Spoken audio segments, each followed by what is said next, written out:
नाज़रीन अस्सलाम वालेकुम। इन्फोटॉनिक में खुश आमदीद। दोस्तों, आज से तकरीबन 110 साल पहले 15 अप्रैल 1912 वो तारीख थी जिसमें दुनिया का मशहूर तरीन जहाज टाइटैनिक समंदर में डूबा था। उस वक्त रात के 2:20 हो रहे थे। टाइटैनिक उस वक्त कनाडा के शहर अटलांटिक में मौजूद था। इस हादसे में 1500 से ज़्यादा लोग मारे गए थे। इस वीडियो में हम जानेंगे कि टाइटैनिक के डूबने के बाद क्या हुआ और ये कि टाइटैनिक के मलबे के साथ क्या हुआ था और आज टाइटैनिक कहाँ मौजूद है और इस तारीखी जहाज को आज तक निकाला क्यों नहीं जा सका। दोस्तों, टाइटैनिक को बनाने में 2 साल लग गए थे और इसको बनाने में तकरीबन 3000 लोगों ने काम किया था। इस जहाज में तकरीबन 2200 लोग सफर कर सकते थे। इस बहरी जहाज में 2200 लोग सफर कर सकते थे। टाइटैनिक इंग्लैंड से अमेरिका का सफ़र कर रहा था, लेकिन अपने सफ़र के दौरान ये एक आइसबर्ग से टकरा गया। अब कई लोग ये भी मानते हैं कि उस वक्त टाइटैनिक में आग लग चुकी थी और इसके डूबने की एक बड़ी वजह आग भी थी। बहरहाल, आइसबर्ग से टकराने के बाद टाइटैनिक 2 हिस्सों में टूट गया और ये समंदर की गहराई में चला गया। और कितनी गहराई, ये आप जानकर हैरान रह जाएंगे। दोस्तों, टाइटैनिक जहाज समंदर के 12,600 फीट नीचे मौजूद है। अब जब 2012 में टाइटैनिक डूब रहा था तो इसके मलबे को ढूंढने की बहुत कोशिश की गई और कई टीम्स अटलांटिक ओशन में जाकर वापस आ चुकी थीं, लेकिन टाइटैनिक का कुछ पता नहीं लग सका। समंदर की 12,600 फीट गहराई पे बहुत ज़्यादा अंधेरा होता है और यहाँ पर पानी का प्रेशर बहुत ज़्यादा होता है, यानी टाइटैनिक को ढूंढना ही बहुत मुश्किल काम था। इसके अलावा वहाँ मौसम भी बहुत ख़राब होता था और टीम के लिए वहाँ रुकना मुहाल होता था।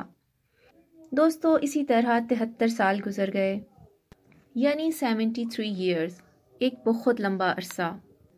और फाइनली 1985 में जाकर टाइटैनिक का मलबा ढूंढ लिया गया।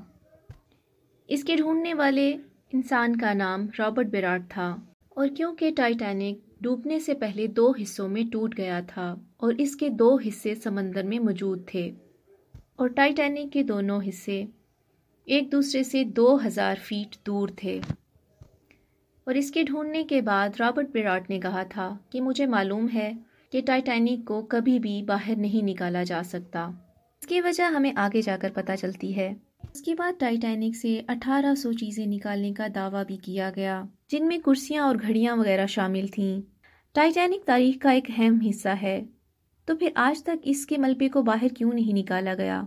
दोस्तों, टाइटैनिक के हिस्सों को बारी बारी बाहर निकाला जा सकता है और बहुत से लोगों ने इसको निकालने की कोशिश भी की है।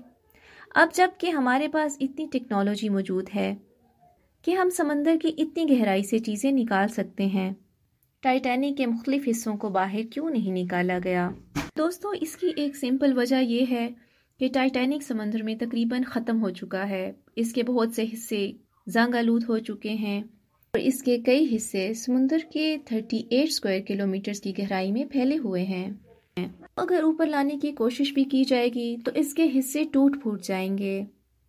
और एक्सपर्ट्स का कहना है कि अगर बहुत ज़्यादा पैसा खर्च करने के बाद भी इसके हिस्सों को निकाल भी लिया जाए तो फिर भी इसके हिस्सों को पहचानना मुश्किल हो जाएगा, बल्कि एक तरह से नामुमकिन होगा। और इतना पैसा खर्च करके भी इन हिस्सों को निकालने का कोई फ़ायदा नहीं होगा। दूसरी बात यह भी है कि टाइटैनिक के हिस्सों को समंदर के नीचे बहुत से बैक्टीरिया आहिस्ता आहिस्ता खा रहे हैं और आने वाले वक्त में शायद टाइटैनिक मुकम्मल तौर पर गायब हो जाएगा। ये आज भी आहिस्ता आहिस्ता टूट रहा है, यानी समंदर की हज़ारों फीट गहराई और मौसम की ख़राबी और नीचे पानी का प्रेशर इतना बड़ा मसला नहीं है। असल मसला टाइटैनिक की हालत है, जो जंग लगकर तकरीबन ख़त्म हो चुका है। इसीलिए ये तारीखी और दुनिया का मशहूर तरीन बहरी जहाज़ समुंदर की 12,600 फीट गहराई में मौजूद है। अब ये एक कब्रिस्तान का मंजर पेश करता है। इसी के साथ हम अब आपसे इजाज़त चाहते हैं। हमारी वीडियो को शेयर और लाइक ज़रूर कीजिए।